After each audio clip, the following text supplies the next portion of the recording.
This is a place. This is the place? This is a place. We want to talk about. This is a place. Welcome to this week's episode of This is a Place podcast. My name is Nate, and with me is a guy who just told me that you should never argue with a dinosaur, Brandon. And why shouldn't we argue with the dinosaur? I don't know why. I mean, it seems like a bad idea, but why wouldn't you argue with a dinosaur? You told me that you shouldn't argue with a dinosaur. Yeah, but I don't know why. I just said that as a general statement. Oh, I know why. Okay, why? Because you'll get your ass kicked. I just didn't want to swear, Nate. I just didn't want to swear, okay? It's not swearing, it's Jurassic Park. Oh, yeah. Okay. Oh, boy. That one got me. That's like have you heard the little kid do the chicken joke on the, what do they call it, a rail vine or something like that? He's holding a chicken. It's like a little 4-year-old kid and he's holding a chicken. Mm-hmm. And he says to his mom, he says, "Why are chickens so funny?" Because. I haven't seen that one. That one stuck in my head for weeks now. But I do like the one with the little girl who says, "Look at all those chickens." I don't know if I've seen that one. I don't think so. It's a bunch of geese flying the right way. And oh, man. It's dangerous now to get on Facebook or social media and you can just watch reel after reel. It gets really bad. Then I send it to really bad. You get in real trouble. Waste a lot of time. Then I send you some every once in a while, right? And you send me some. But my favorite ones lately have been this guy who does the voiceovers for pets. I haven't seen Have that. you seen that one? He has a lot of I've seen things like that before. He just has one where that's the dogs with crazy blue eyes. But the dog's husky saying, "You just lying. You just making up lies." Anyways, the way he does it it cracks me up. I quote it every day. You have to send those my way. Yeah. I can't do that. Yes, I can. I can. But his voice just cracks me up. Yeah, usually when we're messaging outside of podcast related stuff, sending each other memes, videos from time to time, we're talking about sports. We're actually having a conversation just about sports and figured you guys want to hear this, so we'll just continue it on the podcast. Well, here's the problem. We record the day, and then by the time this episode releases, the future's already happened. So it could be old news. I've got a lot to say in the sports world right now. But let's start off with Donovan Mitchell, since it's Utah related. And maybe by the time this is released, that you might already be out of the playoffs. So the question is, Cleveland going down in the first round of the playoffs, does that hurt Donovan's legacy? And I would say it does. And the only way to make up for it is to win a championship eventually in his career. But if he never wins or can't make it out of the first, second round, I feel bad for the guy. I will start off by saying I like Donovan Mitchell. I don't want to wish harm on him. But I don't want him to succeed his first year outside of Utah. I don't want him to leave here and then all of a sudden have all the success. Is that like when the mutual breakup between you and your girlfriend, but you don't want them to get engaged right away or find happiness right away? You want them to take a little time? You don't want to be a bad person, but at the same time... Yeah, you want what's best for them. You want them to suffer just a little bit. Just not right away. So Donovan Mitchell, his first year, leaving the Jazz and not making it any further than the first round, I'm okay with that. And it's a little funny that it looks like he'll end up losing to the Knicks, who is the team he was supposed to go to, the team he wanted to go to, the team everyone wanted him to go to, and he didn't. He's with the Cavaliers. But it does beg the question, if he'd gone to the Knicks, could him and the Knicks go all the way? That's a good, valid point. But you also feel bad for him too, because he had great seasons here in Utah, but this year in Cleveland, he stepped it up a whole nother level. So he's like on like not even questionable if he's an all-star, right? Like he's already there. Like he's a mega star. And And I'm happy for that. I'm happy yeah, for him. yeah. But it's just like I think he has the same problem that he did in Utah, in my opinion. And I'm not a super expert to say this because I haven't really been watching closely the series. I've watched a little bit of the games, but not a whole lot of it. But I feel like Donovan, when he gets to the playoffs, he tries too hard, if that makes sense, to where it throws the team off of their rhythm because he's doing stuff that he normally wasn't doing during the season, trying to carry the team himself rather than being a team player. Yeah. And then it instead of just doing what was working. So you can't blame him for trying harder, but at the same time, when you're used to playing a different one style and then Throws off change it up rhythm. in the playoffs, yeah, throws off the rhythm. We'll see. Maybe they can pull it out. And the other one is the Timberwolves, who we were really hoping wouldn't make it even to the playoffs because that would have ensured us another lottery pick. Yeah.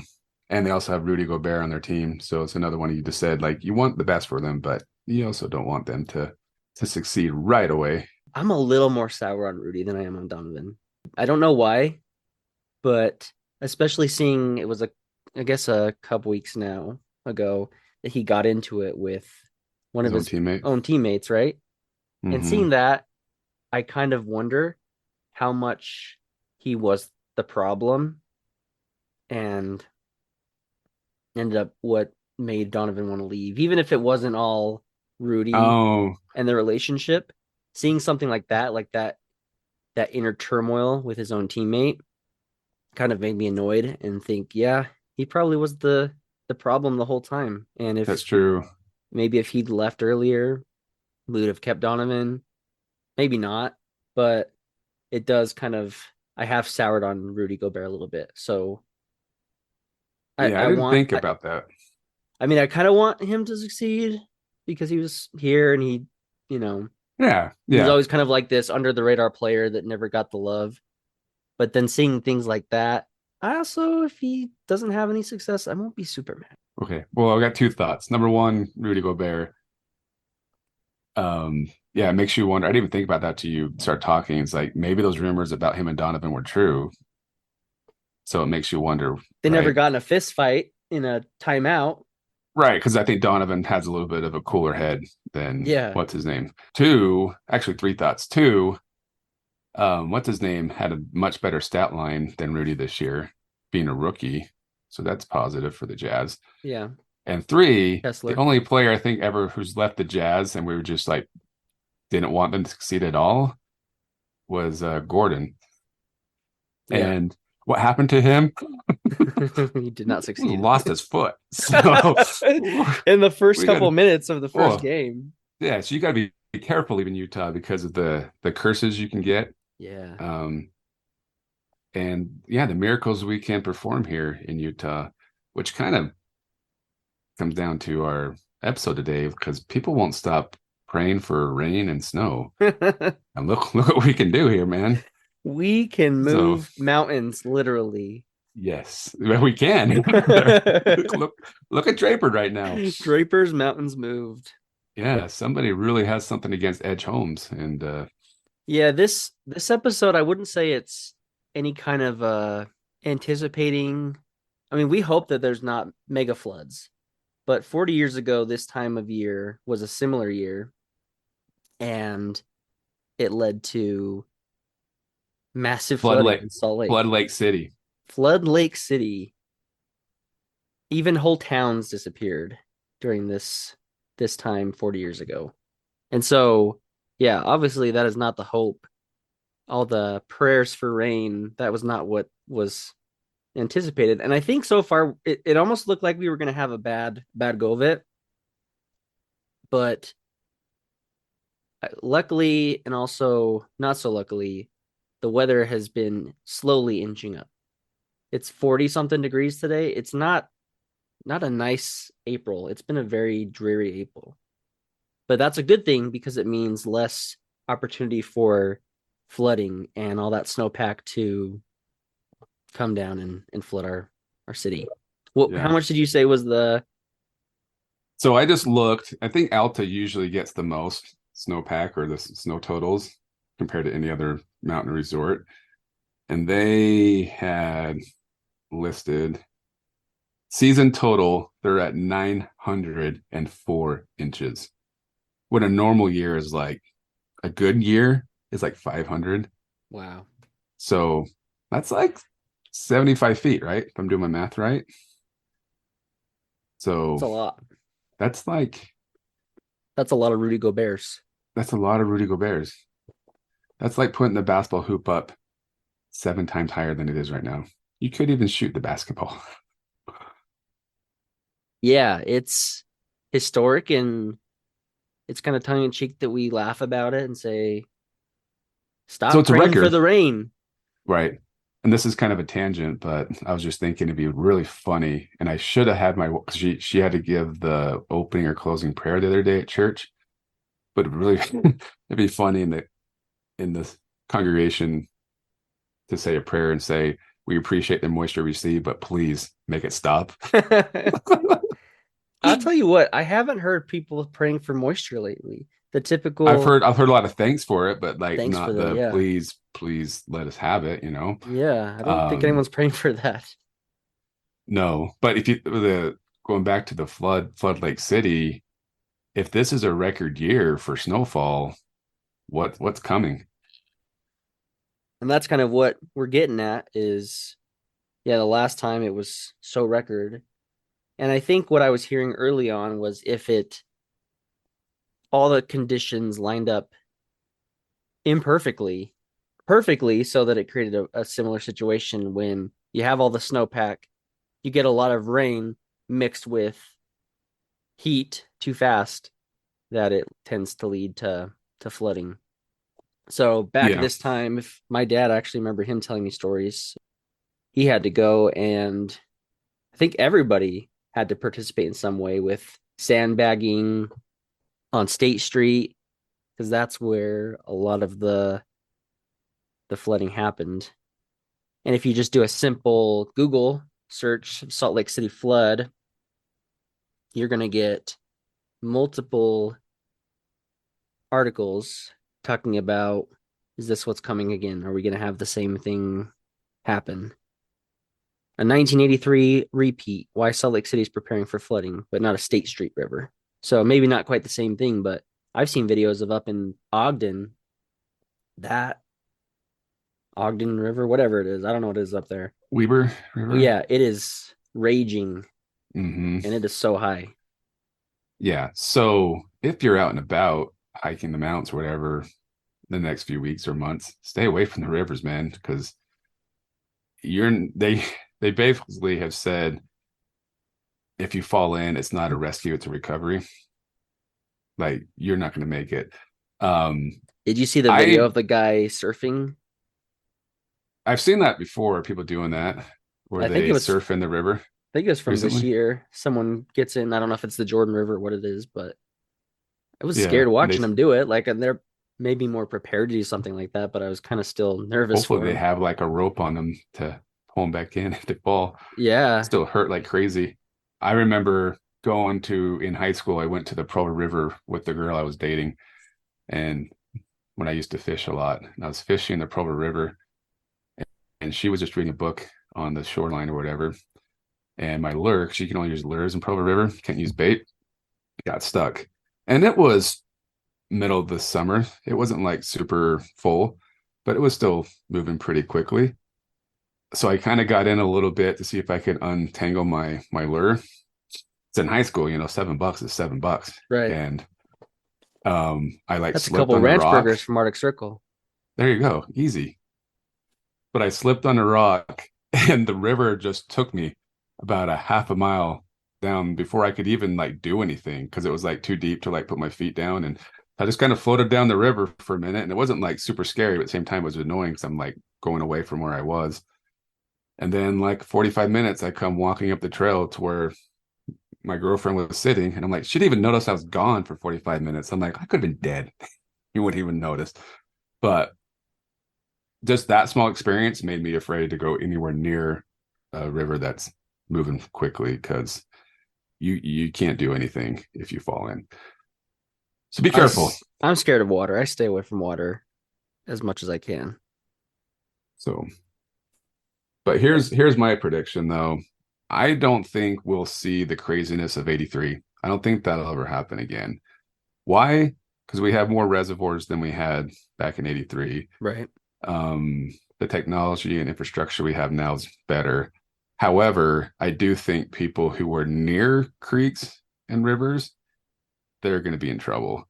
So I think it was maybe even just 10 years ago, we had a big snowfall season and then it warmed up really quickly. And I remember going because I was playing volleyball at Murray Park and that little creek that runs through the park was just raging. Like it was like hitting the bridge that it goes under and it just looked like waves crashing. That's usually pretty far down. Yeah. Like you have to travel to get down to where the water's at. Yeah, you do. But it was just, I mean, they had it blocked off, like the police had blocked it off like that because it was almost filling the whole grass area. So I think we're going to see something similar to that. And we've already seen people near creeks and rivers that it's overflowing. Did you see that stuff in Kaysville, like where it caved in the street a couple weeks ago?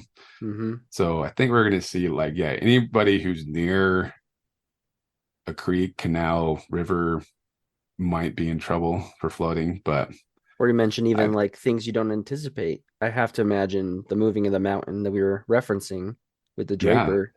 That's got to have something to do with it. Yeah. I believe that too. And I think people are going to you're going to see a lot of basements flooded and they've already started to flood. And it's not because like there's a pipe broken in your wall or your window wells filling up. It's because the water from underneath your house, it's so saturated right now that it's seeping through the cracks in your foundation that it normally never gets that saturated, right? And we've already seen a couple houses gone down the hill in Draper because the mountain just was too saturated.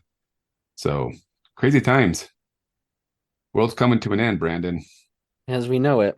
I think you're right, though. This article, 15 days in early April from KSL, and it talks about why things are different now compared to 1983. We're not going to get a flooding on State Street, things like that. It's really because we do have a better water infrastructure now, and that's going to help to divert the water. You know, there's ways that they're diverting it to the Great Salt Lake as opposed to just sitting wherever it may fall, you know? And I honestly don't understand how all that works. It's kind of beyond me. I mean, I know we've got these retention ponds that fill up all around us. You've got one pretty close to you off of. And so do you. Yeah, no, I have one like you have like a swampland. A swamp like right across the other side of the subdivision where I live. So they have all these things, and I don't know if that's what it was like back in the 80s, if they had as many things to catch the water and put it somewhere. Well, they didn't have that many things. And my understanding too is, I was 2 years old in 82. Is that they had a pretty big snowfall in 82 as well. So I think a lot of the reservoirs, the places we had were pretty full. Where last year that's my curiosity, kind of a tangent as well, is are they going to be as strict on the watering your lawns this year as they were last year? Because we were pretty dry. I saw something come from Salt Lake saying they still were going to fine people, even if they use too much water. Now, I'm not in Salt Lake's water district, but that seems they don't want to lose, even though we had all this water this year, they don't want you to just think it's open season. It's open. Yeah. I've heard a rumor that they anticipate Bear Lake to go up 10 feet this year, which is a lot. That is a lot. They even started today flowing water into the Great Salt Lake, and they're going to do that over the next couple of weeks. We drove by it the other day, and it was pretty dry. So I flew over it a couple of days ago, and there was definitely a lot more water than normal, just out in that whole area. Not necessarily even just Great Salt Lake, but the area surrounding it. More than there was during our Wendover trip. Yeah, that too. Back when this article came out, it said, so this was the 10th of April, it says at this point, only 0.3 inches of water had melted in the Provo, Utah, Lake Jordan snowpack basin.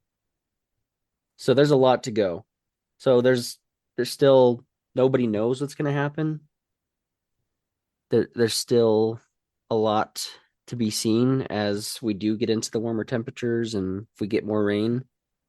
But gotta hope that this is at least positive and that we have more water, that the prayers were answered, that Great Salt Lake can get in a better place, and this isn't just going to be we're going to be looking back at how terrible it was that we got so much water.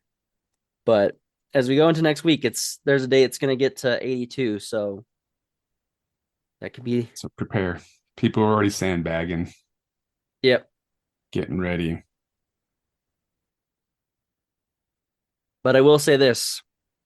There was something pretty amazing that happened the last time Salt Lake was in this situation with flooding. You know what it was? Last time this happened, BYU won the national championship. So, I mean, the very next year. Well, that season, right? The 1983 Well, that season, yeah, but it wasn't until 1984. So, I don't know. I'm going to say it's not happening this year. I just renewed my tickets, double the price from last year. Double. Holy cow! Which I get. I mean, I think it's funny how people are complaining and whatever, and that's what BYU fans do. But was it a surprise? No. It was the same thing when Utah went to the Pac. Same thing when Biden was made president. Are you surprised we got inflation at an all-time record? No, we knew it was coming. I guess we'll wait to see. Maybe 40 years down the road, we'll come back to the podcast, Nate, and see how old will you be 40 years from now? Remember 2023. You're what, 40? How old are you? 43. 43. So you'll be 83 the next time this comes around. 40 years from now, I'll be 70. Yeah, you'll be changing 70. My diaper. I'll be changing your diaper. There's no way we're still going to do the podcast if that's the case. Well, heck yeah. We'll be in the retirement home. We'll be in our hiding in our communist combine jig. Hiding communist from the zombies. Combine. What I say? Combine. We'll be running from the zombies at that time. So if we're still alive. Yeah. But I mean, you can't say at this point the prayers don't work, right? So everybody's got to refocus their prayers into praying that people don't get their houses ruined. Yeah. The flood. So if we can move mountains, literally hurt somebody's foot really bad, let's just pray that it's not as bad as it can be. Yeah. But honestly, hopefully the rain just keeps up as we go into the summer months and we can just keep up this wet momentum. And then we won't be in as much of a drought anymore. I think we can all hope for that. Yeah, and I wonder, is next year going to be dry? Is it going to be as plentiful of snow? Be interesting to see how it turns out next year. We'll post some pictures. I'm going to try and find some really good pictures from back then to put on the social media. But they called that what? It was 100-year flood, right? That's what they always plan for if you're in the real estate world. 100-year flood insurance, that kind of stuff. Right. That's what it was. So we're not at 100 years, so I don't think we're going to have the same thing. We still got another good 60 years before we have that issue. But if you haven't seen the pictures of State Street being a river, as fun as that sounds, I don't think that would go very well. Nowadays, not at all. I mean, we could whip out the canoes and the kayaks, and maybe that would be a fun memory, but I don't think anyone's hoping for that kind of flooding and also that kind of work we'd all have to put into sandbag and save our cities. So people, the one at Constitution that you brought up, it gets pretty full on just a good rainstorm. Like it's at least once or twice a year. It fills up and it looks like a little pond over there. I think they fixed it to be a little better now, but that's a sewer drain, right? So people go kayaking and like wade through the water. I'm like, aren't you just walking through sewage? Like, gross. Yeah, I remember one time they had a pretty big one. What do we call it? The drainage field, just in my neighborhood where I grew up.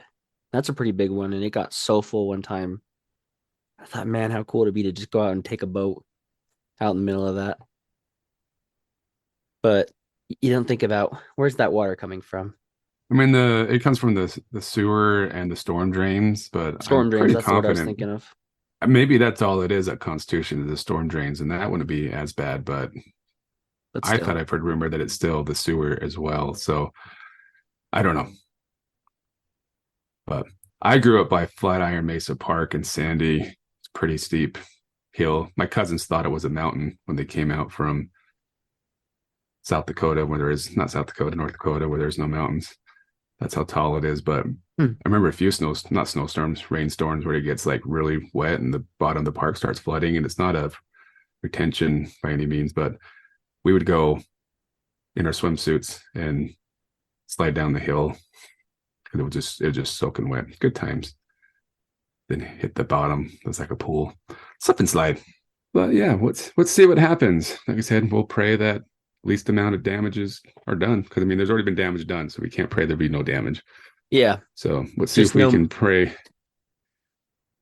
no for additional damage. for the perfect amount of moisture this year. We don't need abundance. We just need the perfect amount, whatever that may be. Yeah.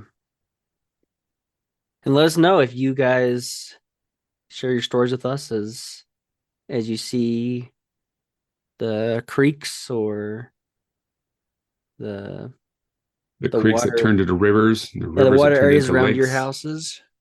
Whatever you see happening, let us know, and hopefully everyone stays safe and protected. But we'll be here, still plugging along.